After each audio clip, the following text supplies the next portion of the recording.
Hello everyone, this is Crota giving you guys now game 3 in the series between Crank versus Alive. Currently Alive holding a very commanding 2-0 lead in this series as we now go into game 3.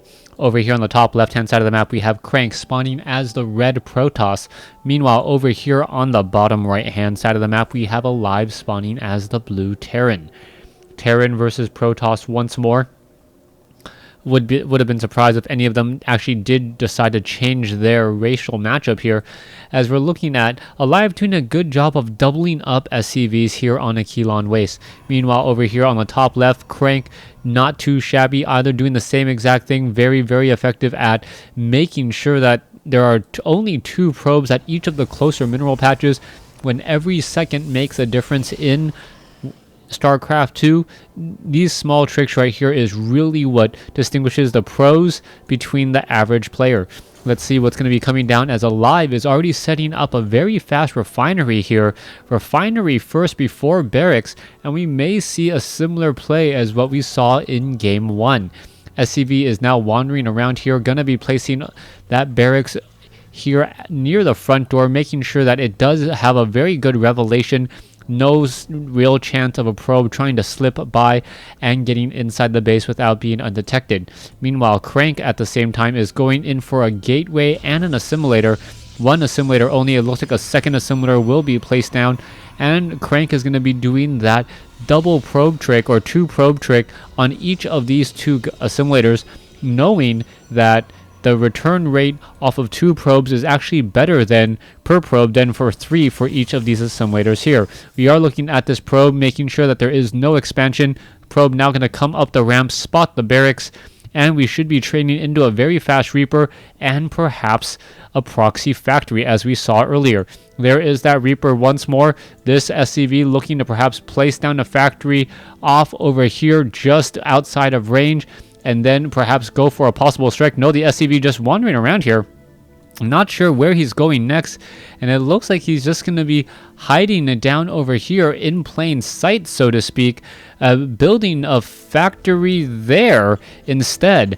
Alright, if a Nexus is placed down here or any pylons up on the high ground, that could potentially be bad news.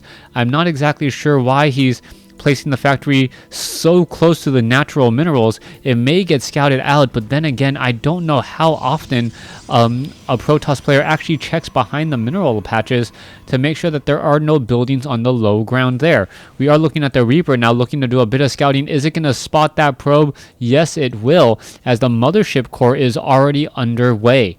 Bunker now being placed on the front door as well. Not much is going to be happening here. Zealot going to try to meet and greet this one poor Reaper. The Reaper is actually going to fly straight head on into this mothership core, but he is going to be able to round around just a little bit. Meanwhile, the Zealot is right here, and does the Zealot of Crank actually spot the factory? Yes, he does, and he realizes this build and knows what's going on already. Here we go, the Zealot getting in some easy, or taking some easy damage already from that Reaper. The Reaper has to be rather careful. You can see that he is just trying to dart away. No John Woo style flying through the air's double pistol action. It looks like he actually has to stop in order to fire. Perhaps that does improve his accuracy just a bit, as that Zealot will get taken down. And there it goes. So some very, I guess, fancy footwork there to ensure a quick and easy kill. Meanwhile, Mothership Core trying to catch up to that one poor Widowmine. Is it going to be able to make it? No, it is not, and Crank does not have to worry. There's a robotics facility already being added on the front door. Observers should be coming in as well, and what is going to be the follow-up play here? We can see a probe is in position to block the natural expansion. SCV unable to build a command center. We can see that there is one Widowmine in position, and the Widowmine is going to take a little bit of damage as we are now waiting on an observer. The observer going to be coming out of that robotics facility in just a moment. Oh, Stalker going head and head against that one poor Widowmine again. Is it going to shoot anything down? I don't believe so. And once that observer is out, things are pretty much going to be limited unless the scanner sweep and quickly reveals that observer. All right, there you go. You can see that the Widowmine is taking a bit of damage, and it does get shot down right there. Meanwhile, the observer does spot the Reaper. The Reaper is still doing a little bit of a dance around the map, and now heading back. We are looking at a good number of Marines, one Widowmine, And did that Widow Mine come from the base? No, it did not. It just did a little bit of backtracking to re-rally with the rest of the groups here. Stalker now on the high ground, slowly poking down that factory. You can see that the Widow Mine is in position. Mothership Core is joining in on the fight here. The Stalker has to be extremely careful, taking a lot of damage from those Marines. And it looks like Crank is just taking damage and losing a lot of units unnecessarily due to this small pressure. Alright, however, Photon Overcharge quickly changes things around here. You can see that the Widow Mine is taking a bit of damage. Is it going to fall down the 10 hit points? And it is able to slip away right there. Widow Mine getting a little bit of luck. As we can see what the total damage on a Widow Mine is. It is 160 damage, so not quite enough to shoot down a Mothership Core, but yes, enough to finish off a Stalker and some other units as well. Alright, Stalker joining in on some battles here. You can see the Widow Mine trying to slip away. Is it going to be able to jump out the bottom? Yes, it will, and you can see the damage is already being added up. That factory is on fire, and Alive losing a lot more than he bargained for in that fight, as that factory already down to 100 some odd hit points. I don't believe an SCV is nearby enough. You could try and call in a mule to try and repair and save that factory. That may actually be a very good call there if you want to keep that starport up. No, the starport is already being added, so that factory can be burned down with no real ramifications for this Terran bio strategy. Alright, Observer does spot this Widow Mine, and it looks like the Widow Mine, does get a shot off there. Beautiful, beautiful force fields. The Marines are not going to be able to catch up. Takes down the Observer, takes down a sentry, and the Marines, which normally would have fallen already, doing very well here, as the Marines are now trying to run away. However, a Stalker does walk very, very quickly. You can see that the Marines, they try to do a little bit of startup up. The Stalker is going to be able to get into position, focus down more of those units. And the Zealots and the Marines are just in a bit of a foot race there. Stalker may try to pick off some units. You can see that in the brush there is a lot more Marauders and Marines. No concussive shell on the Marauders yet, so that Zealot will be able to get away. And this has been something that that I've been seeing a lot more Terran players foregoing the concussive shells and pretty much committing with those Marauders and Marines, and instead going for that earlier Reaper to spend that 50 minerals, 50 gas for that scouting. So far, 1-0 upgrades now underway. Crank sitting at 16 over 24, 23 over 24. Very heavy saturation at the natural.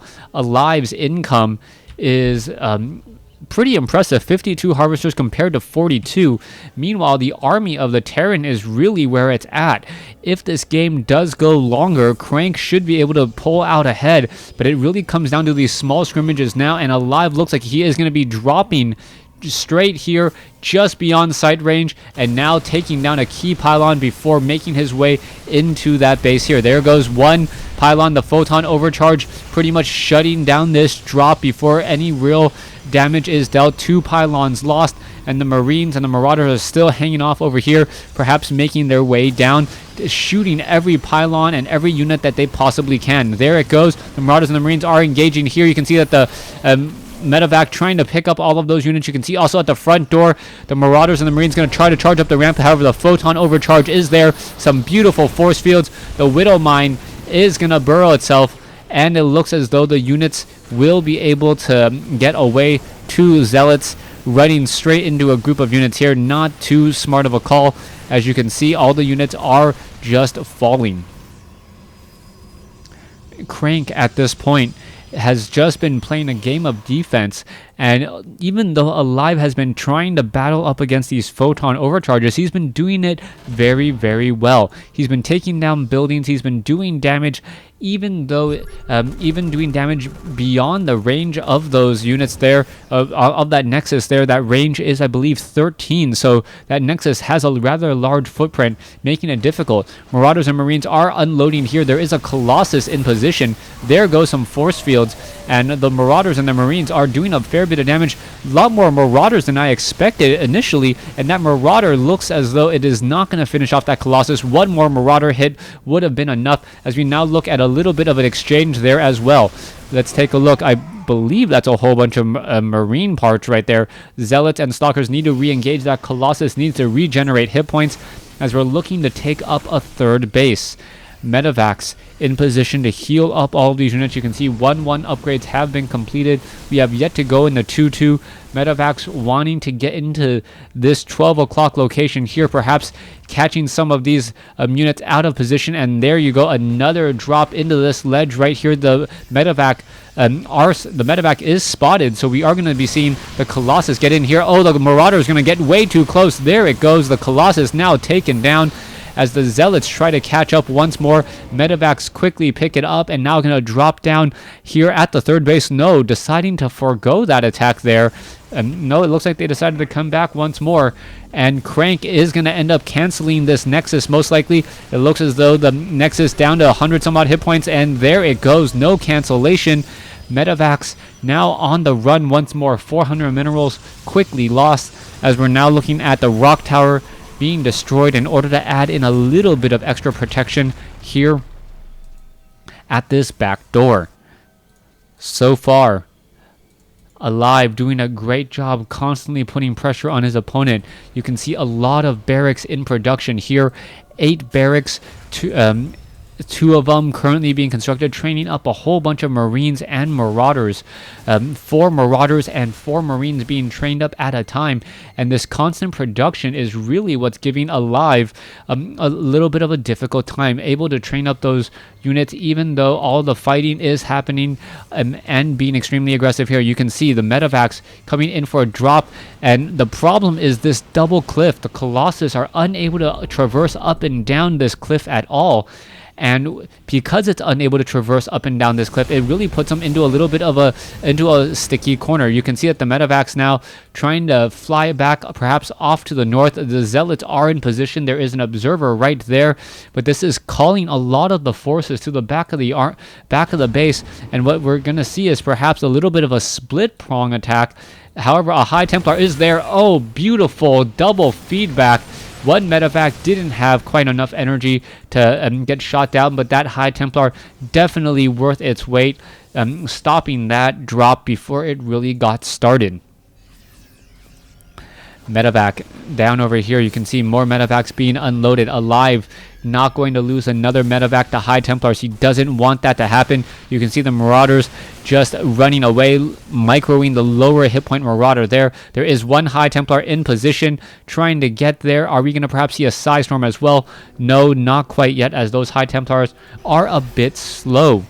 Vikings now being massed up in the air, and we still haven't seen a transition into Ghost from Alive.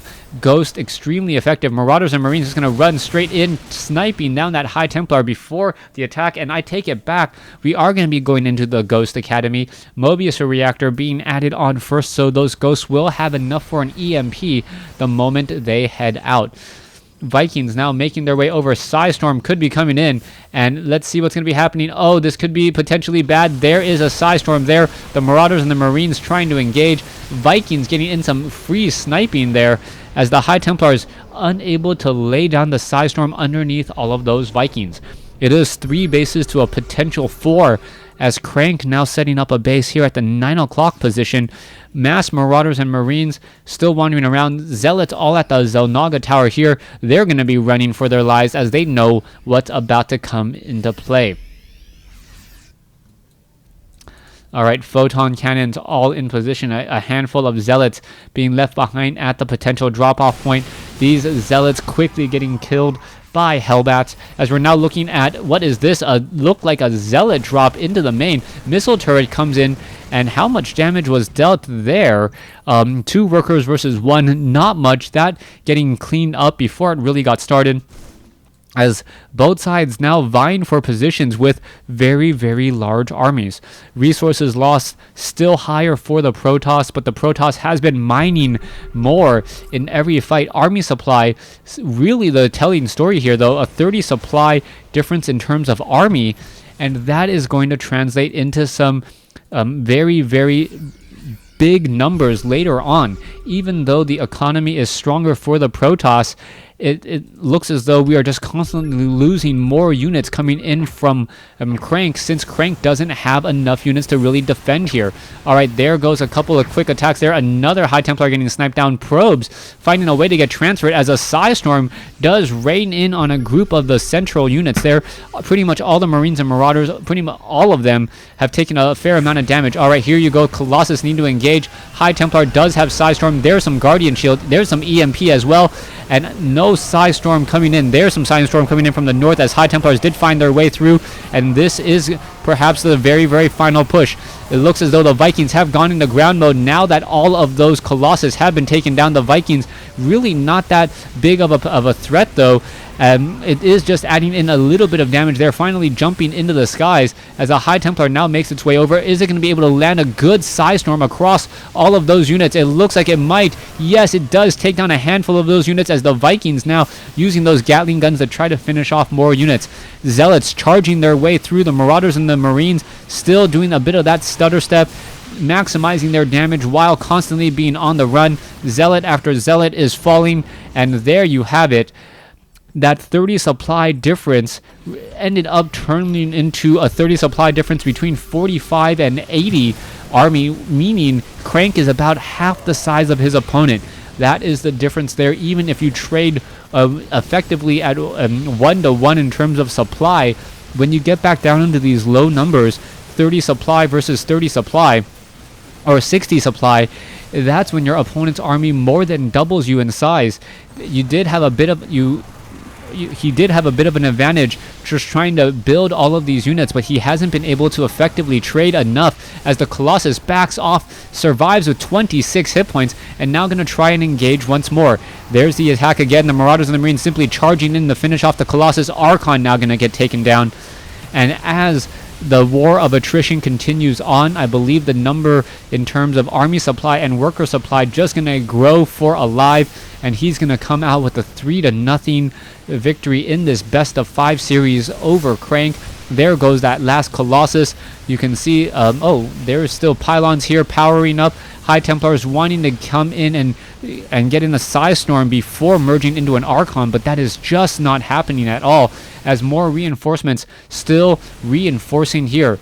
Alright, it looks as though Hellbat's going to be dropping straight inside the mineral line, finishing this all off here. Probes coming off the mineral line to finish off some Marines, unable to do all too much. And this is going to be the last stand of Crank. A handful of Zealots now making their way through. A Psystorm not really hitting any units at all, pretty much. Zealots will surround the Hellbats, but that is going to be pretty much it. The Marauders and the Marines having a field day against all of the Zealots. Metavacs in the air, healing up all the units. And there you go. There is the GG. Crank losing this final game here, Alive winning 3-0. Thanks for watching. Thanks for listening. Hope you guys enjoyed Game 3.